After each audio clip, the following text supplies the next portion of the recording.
a Protestant, it seems abhorrent to me to not recognize all three entities of the Trinity. What are your comments? Thanks, Scott. Okay, thanks. I really appreciate the question. First of all, I think you misconstrue our Orthodox brothers and sisters in the way they understand the filioque, and I want to be fair to them in they have a problem with it, but it's not the way you've construed it as somehow a denial of the dogma of the Trinity. In fact, the Orthodox Christians are about, they are about as dogmatically Trinitarian as you can get. I mean, sometimes so much so that you ask an Orthodox, what is Christianity? Well, it's the Trinity. That's pretty much what it is. It's the Trinity. You believe in the Trinity, you got it all. It comes out of there. They're very Trinitarian in their theology. It is a discussion about either how you understand the internal relations of the Trinitarian persons, or more probably easier to grasp, the way that we ought to talk about those relations. And they're a little bit different, right?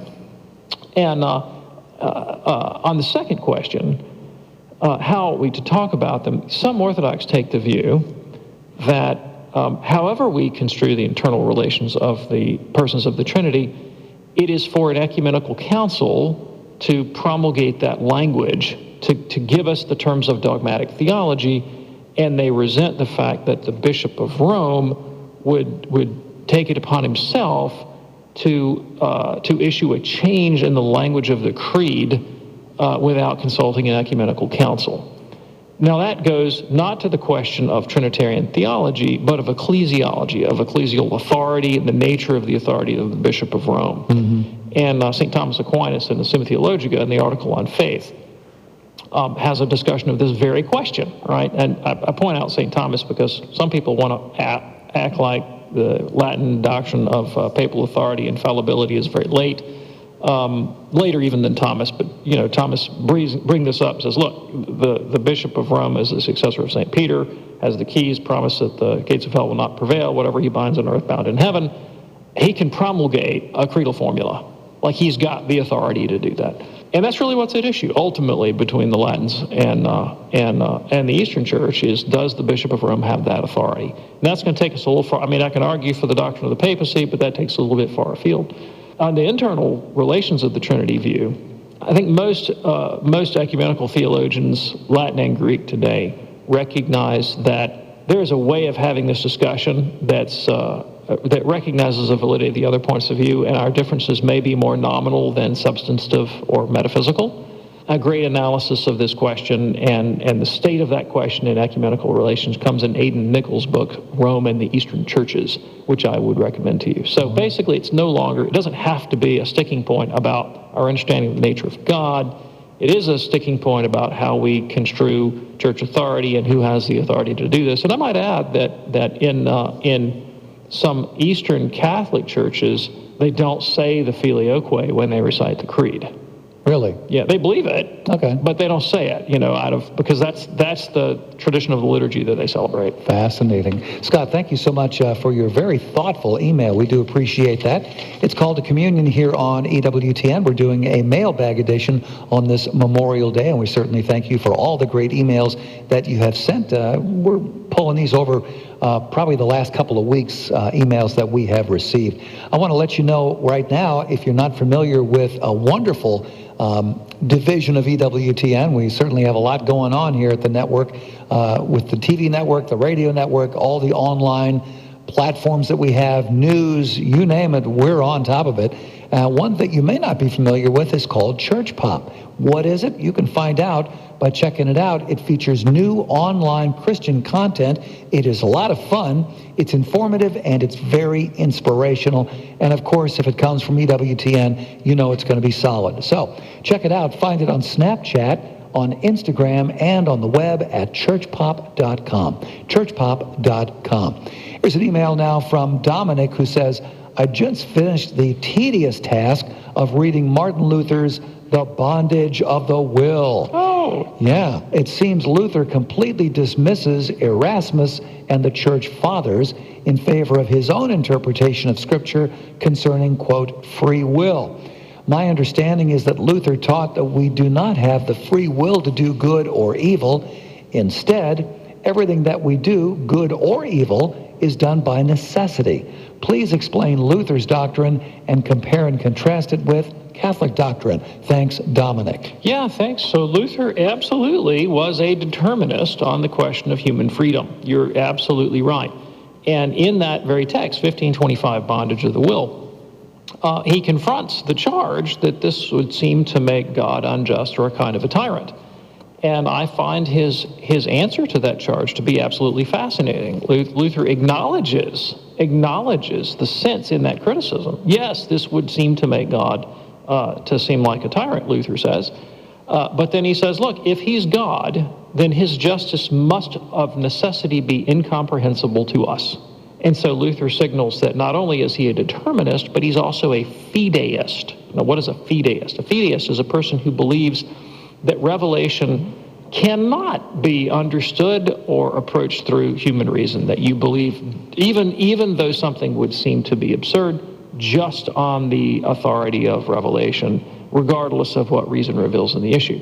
So Luther's position is even more radical, right, than you think. I mean, it's a complete disconnect between our own introspection or intuition or philosophical reason and then what he believes about the nature of God. So why does Luther hold these things? Luther was himself a very neurotic person. Neuroticism is just the tendency to negative emotion. That's what it means. So I'm not telling tales if I tell you that Luther was neurotic. He really was. You read his autobiographical statements. He was just a very, very tormented soul. And he suffered from what modern psychologists would call scrupulosity. He was obsessed with the question of his own moral guilt and innocence and purity. And no matter what he did, just like the guy who, keeps washing his hands at the sink and you feel like he gets the dirt off, Luther, however many times he went to confession or did penance or whatever, he just couldn't rid himself of that sense of guilt. That's not a feature of Catholicism per se, but it was a feature of Luther's own neurotic, obsessive-compulsive personality. And it's one that people have. I mean, Luther's not the only person. You can find Protestants and Catholics and atheists and Jews and Hindus, whoever who have neurotic psychiatric conditions, and scrupulosity would be one of them. It's a well-known type. But what Luther was different is that he was a very brilliant theologian. He's a very smart guy, highly creative person. And so he basically reworked in his own life the entirety of Christian theology around the fact of his own neurotic condition. He theologized his own pathology and then imposed it normatively on the rest of Christendom and suggested that this ineradicable conflict between my guilt and God's incomprehensible holiness could never be solved from our side. We weren't going to reason our way out of it. We weren't going to morality our way out of it. The only way that we could solve this dilemma is if God sort of breaks in completely on his own initiative and saves us. And in that way, Luther hoped to gain some sort of respite from his incredibly anxious condition. And it was I'm going to put this in quotes, helpful to him to imagine himself as being utterly without any agency at all. No freedom, no ability, no human initiative, because that would absolve him of even the possibility of solving it from his side. And instead, if God takes all the initiative, does all the work, and all Luther has to do is just sit back and receive it by faith alone, then that has a sort of palliative, he thought, effect on his own neuroticism. And that's exactly how he presents it. He presents it as a kind of liberation from this tyranny of his own tormented conscience, and then suggests that that's somehow the normative pattern that every Christian ought to follow. And so people who enter into that spirituality are basically living the interior life of someone who was obsessive, compulsive, and manic depressive. Okay. Dominic, thank you so much for your email. Here's one now from Andy, who actually posed the question via Facebook earlier in the week. Andy says, we know that Protestants accuse Catholics of worshiping Mary and the saints. Well, along with explaining that we ask for intercession, how do we define worship? And what is the difference between prayer and worship? Having attended a non-denominational church in the past, I noticed that there is typically only music to start a sermon and then maybe more music. Is that actually worship? Yeah, thanks. Really appreciate the question. No, music does not constitute worship. And if you were to hear me try and play the piano, you would absolutely be assured of that fact. Someone who really does a great job with this is the 19th century American Catholic theologian Orestes Brownson. And I mean, I've studied Catholics and Protestants on the saints for years. When I read Brownson, a light went off, and I said, that's the key right there. The essence of worship, from a Catholic point of view, is to offer sacrifice. Or at least it's the highest act in the virtue of religion, is to offer sacrifice. If you want to know what worship is, it means to whom do you sacrifice? That's what it means. Okay. Where do Catholics worship? And how do you know that that's worship? The Holy Sacrifice of the Mass. That's what it is. That is the highest act of Catholic worship. It's the offering of the body and blood, soul, and divinity of Jesus Christ to God in reparation for the sins of the world. I would challenge you and your Protestant friends, go read the language of the Mass. Go read the Eucharistic prayer, all 4 of them. Go read the canon of the Mass. See who is being imprecated, who is being propitiated. It ain't Mary and the saints. It is God the Father. And Mary and the saints enter into the language of the liturgy, but as co-worshipers with us. They are members of the church who participate with us in the sublime act of offering Christ to the Father. And then, of course, we offer our own bodies and our own lives along with Jesus to God in reparation for the sins of the world. What Catholics never do, we do not offer sacrifice to the saints. We don't offer the Eucharist to propitiate Mary or any of the saints. Not at all. Now, if you were to look at pagan religion, that's exactly what you would find. You know, so if you go to a polytheistic tradition, modern tradition like Hinduism, go to some Hindu temples, you'll find a temple to Ganesha, you'll find one to Shiva, you'll find one to Vishnu, and you'll find Indian devotees that will do puja, which is the Indian sacrifice, Hindu sacrifice. And they might offer puja to Vishnu, they might offer puja to Shiva or Ganesha, to receive temporal benefits or for some such purpose. And they do that. They have these sacrificial rites they would offer to different gods. That's not what Catholics do with saints. You might find a shrine, a memorial to the Blessed Virgin or to St. Joseph or to some local saint. You're not going to find Catholics going there and offering the body and blood of Christ to that individual to propitiate them or receive favors. No, the Mass is offered to God alone. And the saints are always members of Christ's body, the church, with us, who participate in making this offering to God on behalf of the whole church.